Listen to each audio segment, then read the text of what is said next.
Ang next nating i-movie review ay ang Kisap Mata na pinalabas noong 1981.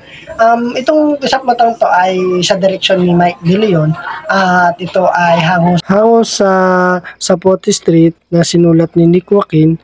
Ang kwentong to ay kwento ng pamilya Karandang. Ang ama ay si Dadong at ang ina ay si Aling Deli at ang kanilang anak ay si Mila.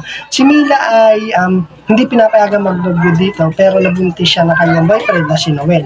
Bagos, sunod dito ay ginagahasa si Mila ng kanyang amang si Dadong na nagbabanta pa si Dadong dito si Mila na nung tumakas sila, nung nagtanan sila ni Noel ay kapag hindi siya umuwi ay papatayin na kanyang ina. Pero ang ending nito ay yun nga, pinatay ni Dadong ang kanyang mag-ina kasama ang asawa ni Mila na si Noel at the same time pinatay niyang huli ang kanyang sarili.